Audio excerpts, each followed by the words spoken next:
প্রতি বছর বর্ষায় শিলাবতী নদীর বাঁধে ভাঙনের ভয়। মাটির বাঁধ ভাঙতে ভাঙতে তলিয়ে গিয়েছে চাষের জমি এবং একাধিক বাড়ি। এবার সেই বাঁধ মেরামতিতে উদ্যোগ নিয়েছে সেচ দফতর।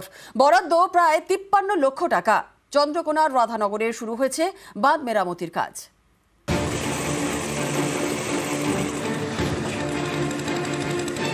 পশ্চিম মেদিনীপুরের চন্দ্রকোনা, এখানকার রাধানগরের পাশ দিয়ে বয়ে গিয়েছে শিলাবতী নদী।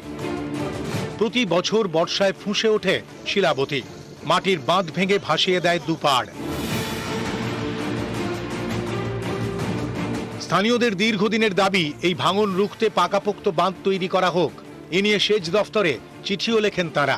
এবার সেই বাঁধ মেরামতির কাজ শুরু করেছে সেচ দফতর।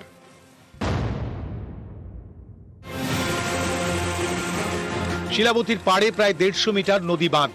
এই অংশ সারানোর জন্য বরাদ্দ করা হয়েছে প্রায় 53 লক্ষ টাকা। কাজও শুরু হয়ে গিয়েছে। আমাদের কাজ তো অলরেডি শুরু হয়ে গেছে।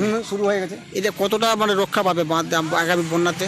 আগামী বন্যাতে যদি বাঁধ টিকে যায় তাহলে মোটামুটি আমরা ভালোভাবে রক্ষা করতে পাবো, সুবিধা পাবো।